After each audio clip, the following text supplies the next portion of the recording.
What's going on, everybody? Welcome back to another playoff round recap. I'm going to be talking about the conference finals in this video. In these videos, I don't edit at all. It's just one take and upload. It's easy for me, and I get to talk about some playoff action. So this should be easier than the past playoff round recaps. I did a first round recap, recapping 8 separate series on one take. That was definitely tough, and then dropped a second round recap, obviously, after a second round. Today, we're only going to be talking about 2 series, and then I'm going to preview the NBA Finals because that matchup is set, and there's something interesting that I want to get to. That's actually probably going to be the title of this video, and it's a good basketball debate. My camera needs to refocus. There we go. But first, before we jump into talking about the conference finals, a couple things to plug. I will be dropping a mailbag video later tonight, so ask me mailbag questions down in the comment section below. I would prefer if they kind of previewed the offseason or related to that, but they can be completely random. They can be about literally whatever you want. I don't really care. I'll probably try and answer all of them. So thank you for watching this video. You can be a part of my next video or my next video because I plan on dropping a math or in draft profile after this one. I'm going to edit that right after I finish this video. So there might be 3 videos today. I'll probably drop the mailbag later tonight after we're done with our stream, because we're also streaming tonight over on our secondary streaming channel, Blazers Uprise Live. Link to that channel in the description box below. Definitely go subscribe to that. We stream Mondays and Thursdays at 9:30 p.m. Pacific Standard Time. I think we're at 2,000, almost at 2,000, so help us get to 2,000 if we aren't already. Anyway, I'm going to be trying to drop draft profiles maybe twice a day for a stretch here, which is a bit of work, but I want to do draft profiles on at least 30 guys or so. So I'm going to start trying to do 2 a day and catching up because I haven't been uploading like I've needed to. So, I'll make up for that with 2 uploads a day, 1 in the morning, 1 in the evening, or 9 p.m. Pacific time, something like that. I don't know. But that's the plan coming up over the next couple of weeks, as we are only, 3 weeks until the draft? 3.5 weeks until the draft. It's almost June. That's absolutely crazy. Anyway, let's jump into talking about the conference finals. And let's start with the less entertaining conference finals series, which was the Western Conference Finals between the Dallas Mavericks and the Golden State Warriors. The Warriors win that in 5. It was basically done after 3. The Warriors were up 3-0, and they were not about to blow a 3-0 series lead against the Dallas Mavericks. And the Warriors make the NBA Finals. I don't really have too much to say about this series, to be quite honest with you. I didn't watch a ton of the series, but I think the takeaways are kind of obvious on Dallas's end. It was some of the concerns that I had with them going into the playoffs, where they just didn't have enough outside of Luka Doncic. Jalen Brunson is nice. Outside of that, you don't have anybody you can consistently rely on to create their own shot and to get you buckets. Now, Dallas improved a ton defensively. That's why they were able to win in the first round against Utah, and that's why they were able to beat the Phoenix Suns. They locked up Phoenix in that Game 7 shocker where they blew them out. And that's the thing. If you have a good defense and then on Luka Doncic, you have a chance to be competitive in series because you have the star to just make the offense go, and then you have the defense on top of that. So Dallas obviously took a huge jump forward defensively. Got to give some credit to Jason Kidd for that. This is the best year of coaching in his coaching career. If I recall correctly, there is a quote before the season where he said he learned from his past mistakes, because he was not a good coach in Brooklyn or in Milwaukee. He did not have a good tenure in either of those cities. But year 1, he had a good year. He turned around that defense, and that's what Dallas needed. But in the conference finals against the Golden State Warriors, I mean, you had a game where Reggie Bullock was like 0 for 8 or something like that. Kleba didn't shoot the best. You just didn't have enough offensive firepower outside of Luka Doncic. Brunson is nice as a number 2, but he's prone to having some off nights. And when he has an off night, Luka Doncic can't do it all against the Golden State Warriors defense. And Luka Doncic can't outscore Golden State by himself. And that was the worry with Dallas going into these playoffs. It's just they were able to make it to the conference finals. But that's going to be something for them to address this offseason. They need to try and get another shot creator. I know they brought in Spencer Dinwiddie, but he's not the most efficient player, and I don't know if you can consistently rely on him in a playoff series. He'll have some really good moments where it'll be like, wow, look at this dude. And then he'll have some moments where he's, 1 for 7 from 3 and 3 for 13 from the field. He hasn't been an efficient player. So, you got to get some shot creation that's a little bit more efficient and consistent and reliable than a Spencer Dinwiddie.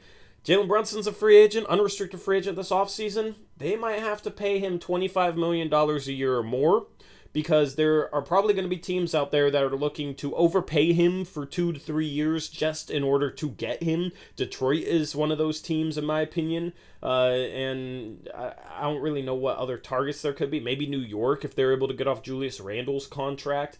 But Jalen Brunson is going to be very sought after, and Dallas isn't really in a position where they can lose him for nothing because they don't have their pick next season. They owe that to the New York Knicks, actually. So they don't really have a ton of assets to be able to add. They can't lose one for nothing. They have to retain Jalen Brunson, even if it means paying him more than he's worth. Honestly, at this point, if Dallas has to pay Jalen Brunson a max contract, I think they have to do that, because you got to try to build on this year, and they're not in the best position to do so in the first place. So you can't lose an asset for nothing. But Dallas is going to have to try to add offensive firepower, in my opinion, this offseason without sacrificing defensively.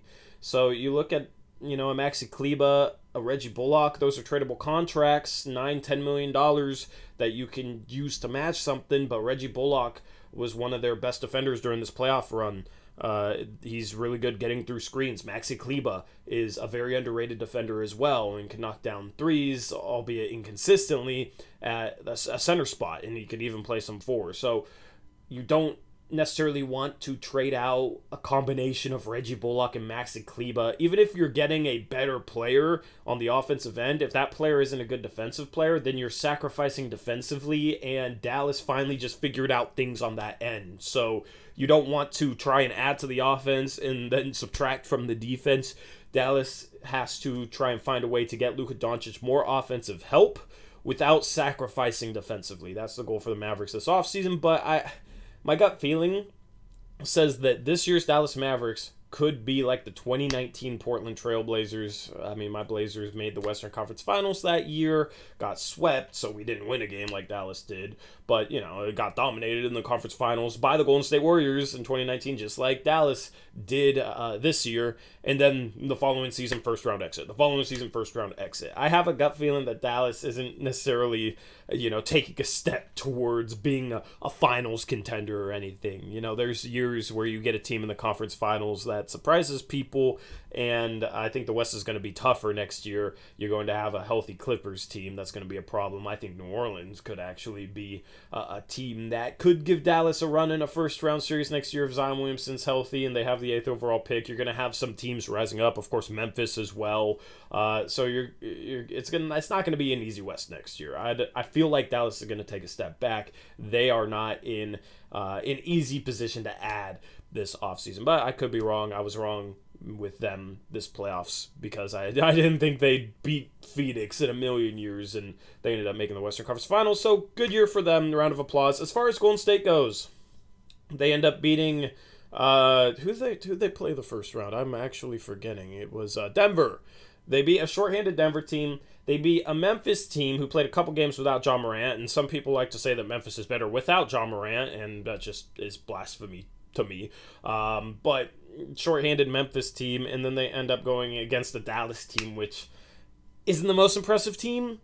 So Golden State makes it back to the finals, but hot take, maybe this is a hot take, but I think this is the worst Golden State Warriors team that's made a finals during the Curry era. I have less confidence in this team's ability compared to any other Warriors team that's made the finals in the past decade. So I don't know if that's a hot take or not. Obviously, Klay has had some good moments, don't get me wrong, but he's not the Klay Thompson of old. maybe he has a chance to get back there, but 2 significant knee injuries. He's still a good player for sure. But, Andrew Wiggins has been a key part as a role player, kind of playing the Harrison Barnes role that Harrison Barnes used to play for the Warriors when they would go on their finals runs before they got KD. I think Wiggins has even played that role better. He ended up in a perfect situation, and they kind of turned his career around, and now he's, been a very solid defensive player for them. He never was before that, and he's become a more efficient scorer and just forces less shots. He's not trying to play like a star. He's embraced being kind of a role player, and by embracing becoming a role player, he actually became a star, an all-star, technically. Probably didn't deserve it, but it's funny how he stopped trying to be a star because he ended up in Golden State and embraced his role, and that got him to stardom. Theoretically, not theoretically, that's not the right word. But yeah, that's kind of an oxymoron. But I mean, Wiggins been nice. Looney's had some solid moments in that conference final series. He's been there a while. I mean, I don't know. It'll be interesting to see if Golden State gets Gary Payton the second back, because that's a guy that they could throw up against DeMarcus Smart. It'll be interesting to see how the Warriors bench plays in the NBA Finals. I haven't had as much confidence in this Warriors team this year as I did when they had Harrison Barnes and Andrew Bogut starting. I don't know why. Maybe that's dumb. Maybe that's completely wrong. But I don't think they beat a super good team in this playoff run. A shorthanded Denver, a shorthanded Memphis, and then Dallas. That's not super impressive. So they're going to be tested in the NBA Finals. Obviously, if they beat this Boston team that they're going up against, then I mean, that's a good series win. That's a very tough team. Let's move on to the Eastern Conference Finals. This was a weird series because there was a bunch of blowouts going both ways over the first 5 games, and then Game 6 and Game 7 were close and competitive, which was nice to see. Let's just jump straight into Game 7. I'm not going to waste any time with it. Tatum had good moments throughout the series. Butler had good moments throughout the series. The 2 stars stepping up, and it was a competitive series back and forth. Tyler Hero ended up getting injured, and Miami needed him. He only played 7 minutes in Game 7 and wasn't effective, didn't play in the second half. Miami needed more scoring because that was the struggle for them over the course of the series, that they would have some games where they literally couldn't put the ball in the basket, man. They had some terrible, terrible shooting nights. And in this Game 7, Bam Adebayo was having a good game, Jimmy Butler was having a good game, and nobody else was there to be seen for Miami. They didn't have anybody that could step up offensively until, some guys had some moments late, but I think in the third quarter, I checked the box score, and I think Bam was 8 for 13, and Jimmy Butler was, I think, 8 for 14 or something like that. And no other Miami Heat player had more than 1 field goal made. So it was basically the Bam and Jimmy show. They needed Tyler Hero healthy. If they had Tyler Hero healthy, they might be, the Warriors matchup in the NBA Finals, but losing him definitely hurt because they didn't have enough shot creation. And that's kind of been a big theme with some teams this year, with Phoenix, with Dallas, and with Miami here in these conference finals. The shot creation won out for Boston, but I mean, Miami was right there on the doorstep. So they went on an 11-0 run to make it a 3-point game with about 30 seconds remaining. Not a 3-point game, a 2-point game with 30 seconds remaining. They were on this massive comeback. They get a defensive stop. Jimmy Butler pushing the ball in transition, shoots a open pull-up 3, misses it. Miami has to foul. Boston makes both free throws and wins the game. Butler shot the open 3 with like 15 seconds remaining, and it created a debate as to whether or not it was a good shot. And that's going to be something that I want you to let me know down in the comment section below. Do you think Jimmy Butler shooting that pull-up 3 was a good shot? Do you think it was an okay shot, something you just got to live with? Or do you think it was a bad shot? I think it's something you just have to live with when you have a star who steps up in big moments. Jimmy Butler had 47 points in Game 6, had 35 in Game 7, if I recall correctly. So, steps up in elimination games, in big moments. He was 5 for 11 from 3 in Game 6 and Game 7 before that final missed 3. Okay, so people say, oh, he shot 20-some% from 3 over the regular season. He's not a shooter, so therefore that's a bad shot. The dude was shooting well from 3 going into that shot. He was 5 for his last 11. So there's guys that don't shoot a super good percentage, but they can get hot and find a rhythm from 3 over the course of a couple games, and Jimmy Butler had a rhythm from 3. And that was maybe the cleanest look at a 3 that he had over the course of Game 6 and Game 7. Now, he didn't have legs. He played literally every second of this game, but he was stepping into the 3, so I didn't think he was going to miss short. He just shot the ball a little flat, shot the ball a little wrong, but overall, I think that's a fine shot. You had Al Horford backpedaling, just playing the drive to the rim, letting him step right into that 3.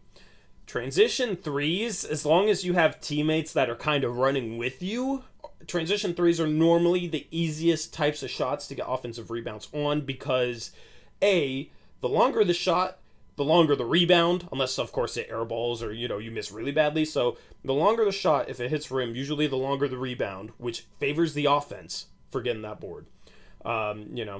Still, defense will still get it more than half the time, but the offense has more of a chance if the board goes longer because defense obviously plays on the inside. And the other reason why transition 3s are easier to get offensive boards on is a lot of times defenses won't be matched up 1v1 against an offensive player, so who they should box out isn't necessarily going to be obvious. Now, Boston did a really good job of matching up and taking a guy and then boxing out on Jimmy Butler's shot, so credit to Boston for that. I also thought Kyle Lowry and Max Strus needed to crash the boards harder than they did on that play, but I don't mind the shot because Horford was playing the drive. Jimmy Butler was shooting well from 3. They were down 2, so they were going for the lead, and it was the type of play which you had a decent chance of getting an offensive rebound on. If Victor Oladipo didn't overrun the offensive board where the ball ended up going, he could have easily gotten that board, in my opinion. It literally got tipped up into the air and then Boston grabbed it, so it wasn't a clean defensive rebound for the Celtics. So for all those reasons, and then the fact that at the end of a game you're gonna live with your star and whatever decision he makes. If Damian Lillard missed that 37-foot step back 3 against OKC back in 2019, if he missed that shot and then the Blazers lose that game, people are sitting there after the game saying it's a bad shot. Even if the Blazers win that game, if Dame misses that 37-footer, people are saying that's a bad shot. You're one-on-one, tie game. You don't even need a 3 to win. It can be a 2 or a 3, or you can get to the free throw line. Just getting any sort of points wins you the game, and you're shooting a step-back 37-footer contested for the win. I mean, it's an awesome and amazing shot if it goes in, but most fans would be saying that was a bad shot if Dame missed that shot against OKC. And I think that's the exact point with this Jimmy Butler shot is if that shot went in, it's a great shot, and Jimmy Butler's a gamer, and if they win the Eastern Conference Finals, he's a hero, and it's just a heroic performance, what he did in Game 6 and Game 7, and then hitting that game winner would have been amazing. It would have been something that we would have been talking about for years. But since he missed the shot, it's a bad shot. And I think you just got to live with that. It's an open step-in 3 from a guy who made 5 of his last 11 from 3. And who steps up in moments like that. I think you got to live with that. I think that's a fine shot. Now, I saw a tweet comparing Jimmy Butler in 2019 against the Toronto Raptors. In that Game 7 in Toronto, Jimmy Butler got the ball in transition and drove to the rim and tied the game up with a lay-in. So kind of a similar situation, but it wasn't. There's a tweet basically trying to imply that it was the same exact situation, but in that game, on that bucket that tied it up 90-90 in Toronto in 2019, Jimmy Butler had an obvious driving lane between 2 defenders. In this situation, in this Game 7, Al Horford's directly in front of him, backpedaling to play his drive to the rim. Completely different situations, in my opinion. And it was funny to see some people act like they were the same. Because if you have a driving lane between two defenders compared to a center backpedaling who's good defensively right in front of you, that's two completely different situations. So I don't mind the shot whatsoever. Kind of heartbreaking for Jimmy Butler, man. Respect his competitiveness and his mentality. That's the type of stuff that I like to see in a player, just because it seems like a lot of, I wouldn't say a lot of guys, but some guys in the NBA aren't competitive enough. And Jimmy Butler just put it all out on the line, so nothing but respect for the series that he had, and especially the Game 6 and Game 7 performances. I think it was a fine shot. Let me know down in the comment section below if you agree or disagree with me, and let me know what you think of that shot. But Boston finally gets to the NBA Finals. They've been in multiple conference finals since their last appearance. Jason Tatum, his rookie year, lost in a Game 7 at home to LeBron, of course, to the Cavaliers. And it's just, if the Celtics lost this game, it would have been a situation where you'd question whether or not they could get over that hump, you know? And obviously they can't if they lose because Jimmy Butler hits a pull-up three and the Heat win by one. Like, obviously the Celtics are as close as you can get to the finals. So, you know, one bounce here or there and they'd get there. But there's just certain teams that can't get past a certain step. Right now, for the Philadelphia 76ers, they can't get past the second round. Even though they added James Harden, they still cannot get past the second round. For Boston, they've been able to make runs to the conference finals, but hadn't been able to get over that hump. But they finally do. Jaylen Brown, Jason Tatum going to the NBA Finals. You got Marcus Smart, who had a solid Game 7 as well. Grant Williams has had some big moments. Al Horford, people thought it was kind of crazy that Boston brought him back, but that's looking pretty genius right now on Brad Stevens' part. And then Ime Udoka has just turned around that team.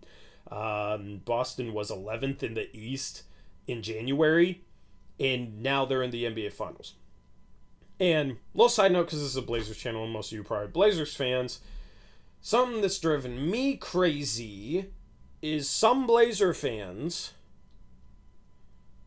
getting mad that we didn't hire the obviously great coach in Ime Udoka, and instead we hired Chauncey Billups, and the Blazers had a bad season this year.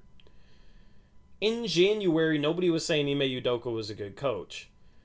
In January, the Blazers were struggling too, much like the Celtics.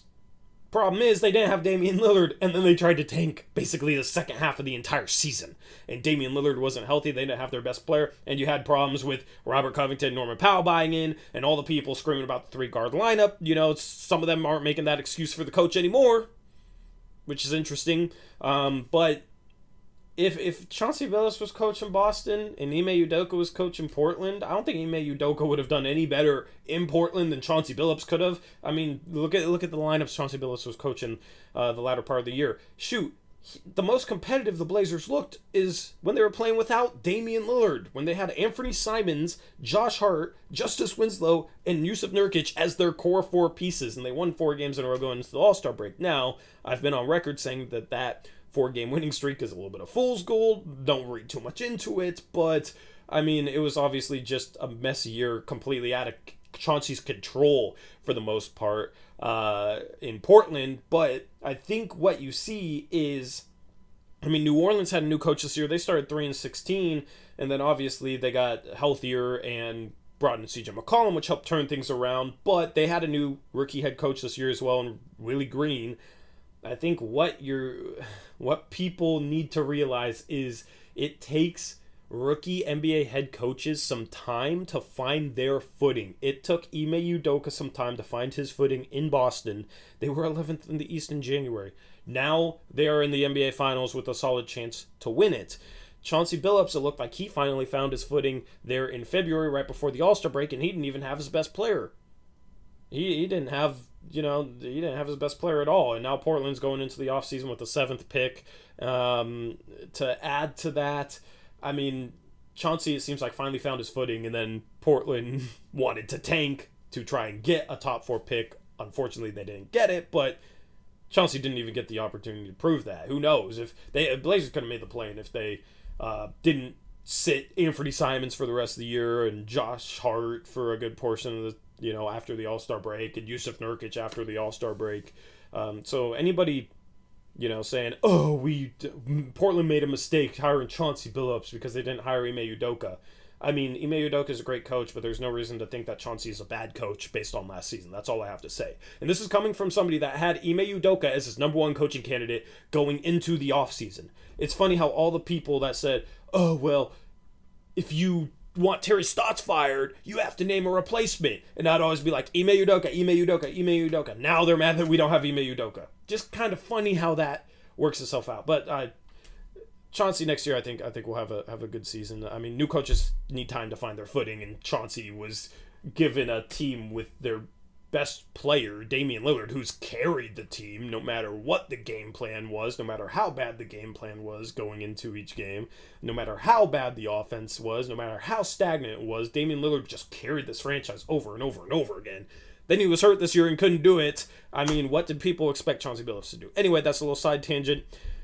Boston makes it to the NBA Finals, and they swept Brooklyn. They beat Milwaukee in 7. They were without Chris Middleton, but still impressive series win against the defending champs. And then they beat Miami in 7 as well. So impressive road to the finals for Boston, and now they're going to have to beat a team that's been to the NBA Finals multiple times before. And for Boston, I'm not sure anybody on their roster has been to the NBA Finals before. Let me know if I'm wrong down in the comment section below. Let me know if there's somebody on their roster who has been. But they, this is finally the culmination of the bad Billy King trade, where he traded unprotected first-round picks to Boston in order to get Paul Pierce and Kevin Garnett. Billy King gave Portland Damian Lillard basically as well for Gerald Wallace. This is finally the culmination of that, because those unprotected Brooklyn Nets picks resulted in Jason Tatum and Jaylen Brown, and finally the Celtics have been able to cash in on a finals appearance. So, previewing the finals, my prediction is either Boston in 6 or 7. I kind of want to go 6, because obviously Game 7 would be on the road in San Francisco at Golden State, and that would be a tough environment to win in. But Boston just did it in Miami, but Miami is not Golden State in terms of their fan base. Let's just be honest about that. I'm gonna go Boston Celtics in 7. I think they win this series in 6 or 7. I think that I have more confidence in them than I do the Golden State Warriors. I think Jason Tatum is going to be able to be a solid defender on Steph Curry. I don't know if you want him guarding Steph Curry the majority of the time, but and I know they have Marcus Smart, but I would like to see some Jason Tatum on Steph Curry. Just give him, put some size and some length on him. But you got Marcus Smart to kind of bully Steph Curry as well. You don't want to put Jason Tatum on him a lot, because you got to chase Steph through screens. You got to run around with Steph, and that can be tiring, especially if you're also carrying the offensive load. Jordan Poole is going to be the X factor in the series. That's the thing, is when they have Poole and Steph Curry in the game at the same time, which one does Marcus Smart guard? I'm not sure, but I think you're going to have to put Jason Tatum on one of Poole or Curry if that's how the lineups match up. Because I like Jason Tatum defensively. It's just always interesting when you get to the NBA Finals, where your star players are probably going to play 44, 45 minutes a game. How much defensive responsibility do you give them, considering that they are your star offensive guy? You don't want to completely wear them out. So that's something for Ime Udoka to figure out. It's going to be interesting to see how Boston matches up defensively against Golden State. And then Golden State obviously has Draymond to throw up against Jason Tatum. Other than that, I'm not really confident in any of their defensive players. I know Otto Porter Jr. is a solid defensive guy, but I don't think he's somebody that can slow down Jason Tatum. And then obviously you got Jaylen Brown as well. So I actually like Boston offensively in this series. Golden State plays really good team defense, but you have 3 guys that can create shots: Marcus Smart, Jaylen Brown, Jason Tatum, and then you've had some good moments off the bench as well. And then you're starting Robert Williams and Al Horford together. I think that they're both better than Kevon Looney. I think that they're going to be able to control the paint defensively. Yeah, I don't know. Honestly, just got feeling I've been riding with Boston. Boston just seems like a team with a ton of momentum right now. Coming off this Game 7 finals win, I just like Boston in this series. I mean, maybe I didn't explain why too well, but I haven't even thought about this series until now in one-take videos. You know, I'm not going to take the time to think about it and then edit it and all that sort of stuff. So let me know what you think about this finals matchup. Let me know who you think wins the NBA Finals. Give me your predictions down in the comment section below. Let me know, Warriors in 4, Celtics in 4, Celtics in 7. Let me know down in that comment section. With that being said, that's a wrap for this video. Thank you for watching. I will catch you in the next one. Until then, as always, peace out. Go Blazers.